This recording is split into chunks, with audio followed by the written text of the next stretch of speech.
புனேயை சேர்ந்த என்ஜினியர் ஒருத்தர் 1,38,000 ரூபாய் இழந்திருக்காரு. எதுக்காகன்னு பார்த்தீங்கன்னா, ஆன்லைனில் எலக்ட்ரிக் வெஹிக்கிள் வாங்கலான்னு சொல்லிட்டு பே பண்ணியிருக்காரு. ஆனால் என்ன ஆயிடுச்சு, பணம் வரல, ஏமாந்துட்டார். எப்படிங்கிறத பற்றி தான் நம்ம இந்த வீடியோவில் பார்க்க போகிறோம். புனேயை சேர்ந்த என்ஜினியர் ஒருத்தர் என்ன பார்க்குறாரு, ஆன்லைனில் போய் நெட்டில் கூகுளில் போய் சர்ச் பண்ணி பார்க்குறாரு. அப்போது எலக்ட்ரிக் வெஹிக்கிள் இப்போது நார்மல் ஷோரூமில் 2 லட்சம் இருக்குதுன்னா அதை விட கம்மியாக 1,00,000 ரூபாய்க்கு தரேன், அந்த மாதிரி என்னது விளம்பரம் இருக்கிற ஒரு சைட்டை பார்க்குறாரு.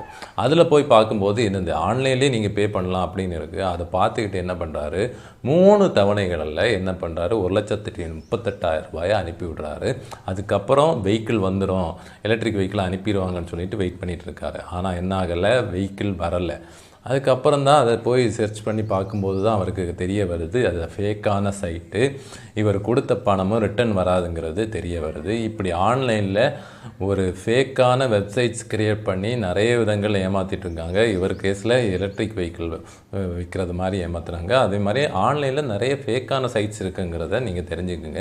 நிஜமான விலையை விட ரொம்ப டிஸ்கவுண்ட்டாக கொடுக்குறாங்கன்னா, 50%, 60%லாம் டிஸ்கவுண்ட்டாக கொடுக்குறாங்கன்னா, அது ஃபேக்காக இருக்கிறதுக்கு 100% வாய்ப்பு இருக்குது. அதனால் ரொம்பவே கவனமாக இருங்க ஆன்லைன் ஷாப்பிங் பண்ணும்போது. இப்படி இவர் பணத்தை இழந்த பிறகு என்ன ஆகிருக்கு, எஃப்ஐஆர் ரெஜிஸ்டர் பண்ணியிருக்காங்க. பணத்தை எங்கெங்கே போயிருக்குன்னு விசாரிச்சுட்டு இருக்காங்க.